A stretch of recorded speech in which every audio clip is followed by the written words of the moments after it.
Hello everyone. तो आज की हम इस वीडियो में देखेंगे 26 जुलाई को हर साल जो कारगिल विजय दिवस मनाया जाता है उसके बारे में हम जानने की कोशिश करेंगे।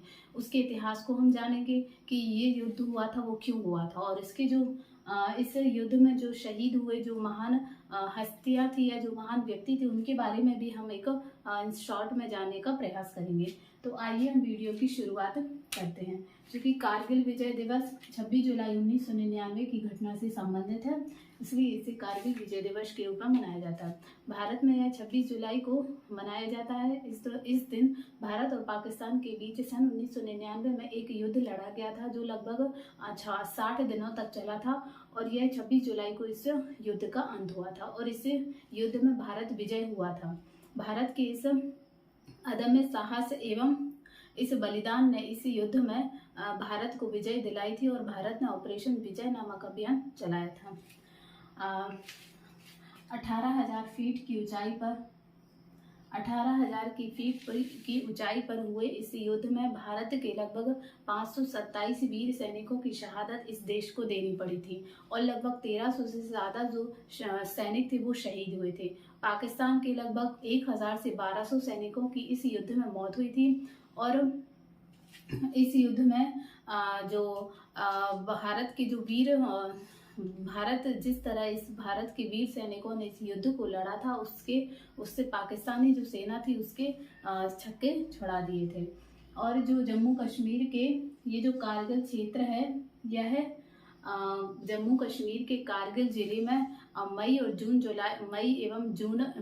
एवं जुलाई के मध्य हुए यह युद्ध लगभग 2 महीने तक चला था, और इसमें ये जो भारतीय सेना द्वारा चलाया गया जो अभियान था ऑपरेशन विजय, ये लगभग -10 डिग्री के टेम्परेचर में ये युद्ध हुआ था।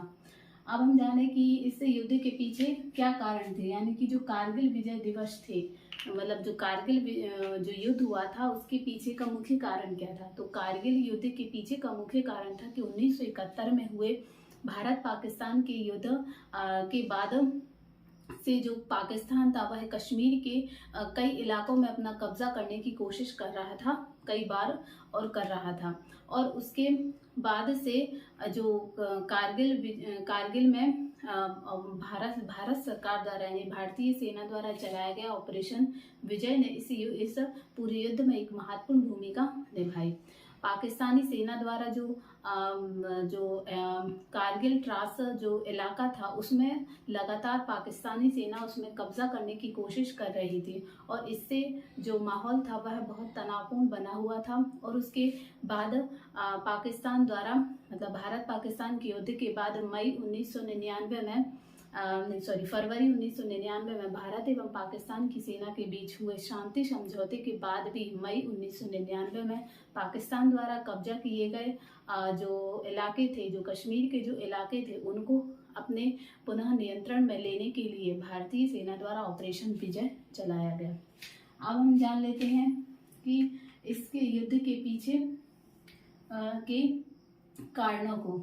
तो भारत पाकिस्तान के बंटवारे के बाद 1971 में भारत पाकिस्तान कश्मीर के जो मुद्दों को जो कश्मीर का जो मुद्दा था वह पाकिस्तान उसे अंतर्राष्ट्रीय स्तर पर लेकर आने का प्रयास कर रहा था हर बार, और उसके लिए वह जो कश्मीर के इलाकों पर भी कब्जा करने की कई बार कोशिशें करता आया था। और भारत को और उसी समय यानी कि 1971 में ही दोनों देशों की जो सेनाएं थी वह अपने आप को मजबूत करने के लिए परमाणु हथियारों का उपयोग कर रही थी या उसका परीक्षण कर रही थी, और ये जो चीज़ थी वह और अधिक दोनों देशों की सेनाओं के बीच और अधिक तनावपूर्ण स्थिति पैदा कर रही थी। और एक और मुख्य कारण था कि जो पाकिस्तान था वह भारत को अंतर्राष्ट्रीय स्तर पर गलत साबित करने और कश्मीर के अंतर्राष्ट्रीय स्तर पर गलत ठहराने के लिए, और कश्मीर के मुद्दे को एक अंतर्राष्ट्रीय स्तर पर कश्मीर के जो मुद्दा था उसको अपने पक्ष में करने के लिए पाकिस्तानी सेना द्वारा भारत में घुसपैठ कर उसमें कब्जा करने की कोशिश की, और उसी के जवाब में भारतीय सेना ने सन 1999 अपनी सेना द्वारा ऑपरेशन विजय चलाया। अब हम जान लेते हैं कि कारगिल जो युद्ध क्षेत्र था उससे संबंधित कुछ चीजें। कि कारगिल युद्ध जो क्षेत्र था वो पहले कहाँ आता था, किस हिस्से में आता था, और जो बंटवारे के बाद वो कहाँ आने लगा। तो कारगिल जो जिला है वह जम्मू कश्मीर के मतलब हिंदुस्तान के बंटवारे से पहले कारगिल जो था वह पाकिस्तान के लद्दाख जिले के बल्तिस्तान का हिस्सा हुआ करता था। और 1947 में जब बंटवारा हुआ, जब भारत का बंटवारा हुआ, तो 1947 से 1948 में कश्मीर, पहले कश्मीर युद्ध के दौरान बल्तिस्तान जो था उसके बल्तिस्तान जिले को 2 भागों में बांट दिया गया। और इस विभाजन के बाद यह इस बल्तिस्तान में नहीं आता था। और उसके बाद से जो कारगिल था वह भारत के लद्दाख जिले का एक हिस्सा बन गया, यानी लद्दाख का एक सब डिवीज़न बन गया। और जो बंटवारे जो श्रीनगर से, ये जो कारगिल है वह श्रीनगर से लगभग 205 किलोमीटर दूर स्थित है। और यह LOC से यानी लाइन ऑफ कंट्रोल से उत्तर दिशा की ओर है। और यह पाकिस्तान के स्कार्दू जिले से लगभग 175 किलोमीटर दूर स्थित है। और इस क्षेत्र में यानी कि कारगिल क्षेत्र में जो सर्दियों में जो इस क्षेत्र का तापमान होता है वह लगभग -48 डिग्री सेल्सियस के आसपास भी होता है। और यहाँ पर जो सेनाएं होती हैं वह लगातार मौजूद होती हैं। अब हम जानते हैं इस पूरे युद्ध में जो बोफोर्स तोपें थी उनकी क्या अहम भूमिका रही। इस पूरे युद्ध में जो कि बोफोर्स तोपों की भी महत्वपूर्ण भूमिका रही है, तो उसके बारे में भी हम कुछ फैक्ट जान लेते हैं। तो कारगिल युद्ध में उपयोग की गई बोफोर्स तोपों की भी महत्वपूर्ण भूमिका रही है। पाकिस्तान के द्वारा अवैध रूप से पाकिस्तान के द्वारा कब्जा किए गए क्षेत्रों को अपने नियंत्रण में लेने के लिए बोफोर्स तोपों के द्वारा लगातार गोलीबारी करते हुए यह पाकिस्तान की सेना को हराने में हमारी काफ़ी मदद करती है। और उसके बाद स्वीडन से खरीदी गई यह तोपें लगभग 27 किलोमीटर तक दूर गोले इसके द्वारा दागे जा सकते हैं। और इसके द्वारा 1 मिनट में 10 गोले दागे जा सकते हैं। चूँकि ये वजन में हल्की होने के कारण इसे एक स्थान से दूसरे स्थान तक ले जाने में अपेक्षाकृत ये आसान होती हैं। और ये पहाड़ी इलाकों में भी काफ़ी उपयोगी साबित हुई ये तोपें।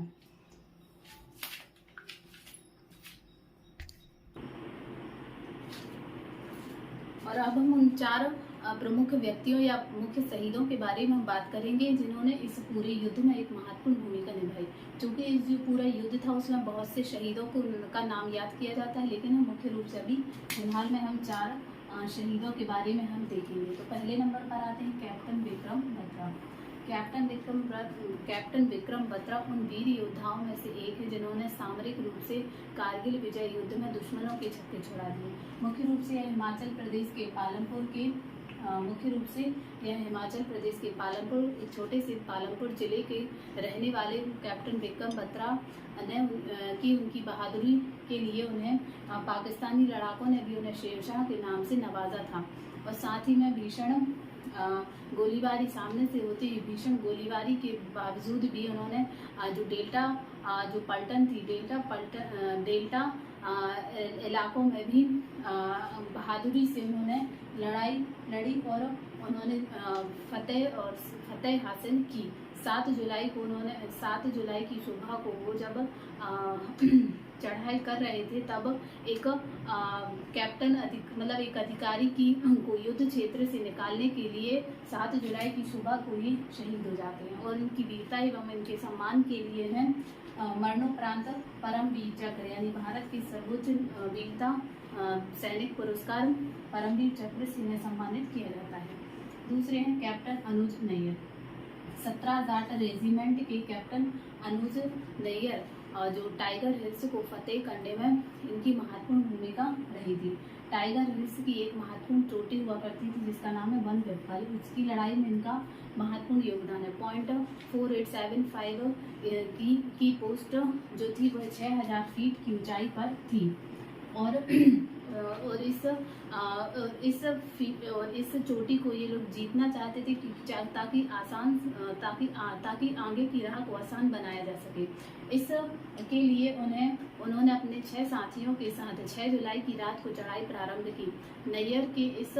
अनुज नैयर के इस चढ़ाई में उनके साथ के जो 6 साथी थे वो शहीद हो जाते हैं और उसके बाद गंभीर रूप से घायल होने के बाद भी पूरे मोर्चे को ये संभाल लेते हैं और अपने मोर्चे को विजय दिलाने में ये सफल हो जाते हैं।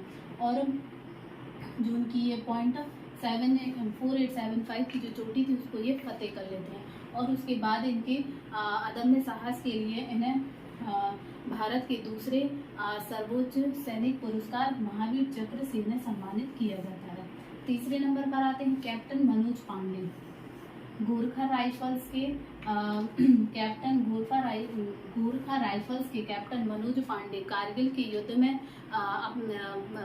कारगिल के इस युद्ध में वह सियाचिन उनकी बटालियन जो थी वो सियाचिन में थी और अपने 3 महीने का कार्यकाल उनका पूरा हो जाता है। तभी उनके पास आदेश आता है कि उनकी बटालियन को कारगिल की तरफ जाना है और वह कैप्टन मनोज पांडे अपनी बटालियन के साथ दुर्गम पहाड़ियों में भारत माता की जय के नारे के साथ आगे बढ़ते हैं और अत्यंत दुर्गम पहाड़ियों को पार करते हुए ये दुश्मनों के कई बंकरों को ये नष्ट करते हैं और अंतिम क्षण तक ये लड़ते हैं। गंभीर रूप से घायल होने के बाद ये अंतिम सांस तक ये लड़ते हैं और उसके बाद इन्हें मरणोपरांत भारत के सर्वोच्च वीर सैनिक पुरस्कार परमवीर चक्र से सम्मानित इन्हें किया जाता है। चौथे नंबर पर आते हैं सूबेदार मेजर योगेंद्र यादव। यूपी के बुलंदशहर के रहने वाले उन वीर योद्धाओं में से एक जो गंभीर रूप से घायल होते हैं। महज ये 17 वर्ष की आयु इनकी होती है और यह 18 ग्रेनेडियर्स के भर्ती थे और इनकी जो बटालियन थी वह उनको जो टाइगर हिल्स थी उसको कब्जा करने का इन्हें जिम्मा मिला था और ये उसकी रात में ये बर्फीली पहाड़ी की चढ़ाई शुरू कर देते हैं और इन्हें गंभीर रूप से ये घायल हो जाते हैं। इन्हें 1-2 नहीं बल्कि इन्हें 15 गोलियां इन्हें लगती हैं और उसके बाद भी ये अपनी अंतिम सांस तक लड़ते हैं और उसके बाद इन्हें महज 14 महीनों तक इन्हें अस्पताल में रहना पड़ता है सूबेदार योगेंद्र यादव को और उन्हें सबसे कम आयु में मतलब 19 वर्ष की आयु में उन्हें भारत के सर्वोच्च नागरिक सम्मान सर्वोच्च वीर सैनिक पुरस्कार परमवीर चक्र से सम्मानित किया जाता है और वो ऐसे तीसरे जीवित अफसर थे जिन्हें परमवीर चक्र सम्मान मिलता है। Thank you.